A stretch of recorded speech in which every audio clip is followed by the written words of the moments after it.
తయారు చేసి ఇప్పుడు ఆ వైండింగ్ అంతా అయిపోయిన తర్వాత ఎంతమంది అయితే ఆడ పనులు చేసుకొని బతికేటోళ్ళు ఉన్నారో మళ్ళీ అంతమందిని ఆ లిస్ట్ చేస్తే ఆ పనులన్నీ రోడ్డు పనులు అయిపోయినాక ఆ ఉన్న చిన్న చిన్న జాగాలు మనం వస్తుంటాం.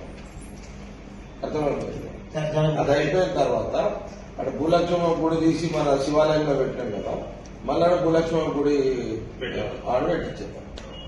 అర్థమైంది. భూలక్ష్మ గుడి తీసి అప్పుడు రోడ్ వైండింగ్ కోసం తీసినాం కదా, మళ్ళా భూలక్ష్మ ఆ జాగని బట్టి మళ్ళీ సేమ్ చిన్నదే ఉండే గుడి, కసుడు చిన్న గుడి. మళ్ళా ఆడ ఈ జాగలు అయితే తీసి మనము సంగమేశ్వర గుడిలో పెట్టినాము, అదే జాగాలో భూలక్ష్మ గుడి పెట్టి తప్ప రోడ్ వైండింగ్ అంతా అయిపోయినాక ఆ చౌరస్తులో ఎన్ని అన్నది పాన్ డబ్బాలు కానీ, పండ్ల దుకాణాలు కానీ, ఇంకా పండ్ల దుకాణాలు కానీ ఏమేమైతే పోయినాయో లిస్టు తాగితే వెల్డింగ్ షాపులు కానీ ఇంకా ఏం పోయినా సరే ఏది పోయినా సరే వాళ్ళ లిస్టు తయారు చేసుకోండి. ఇప్పుడే చేసి పెట్టుకొని అయిపోయిన తర్వాత భూలక్ష్మమ్మ గుడి ప్లస్ ఆడ డబ్బలు, పాన్ డబ్బాలు, ఫ్రూట్ డబ్బాలు, బండ్లు ఎన్ని అయితే పోయినా వాళ్ళు కూర్చొని ఆ ఉన్న జాగ్రత్త సెట్ చేద్దాం. సరేనా? తయారు చేద్దాం.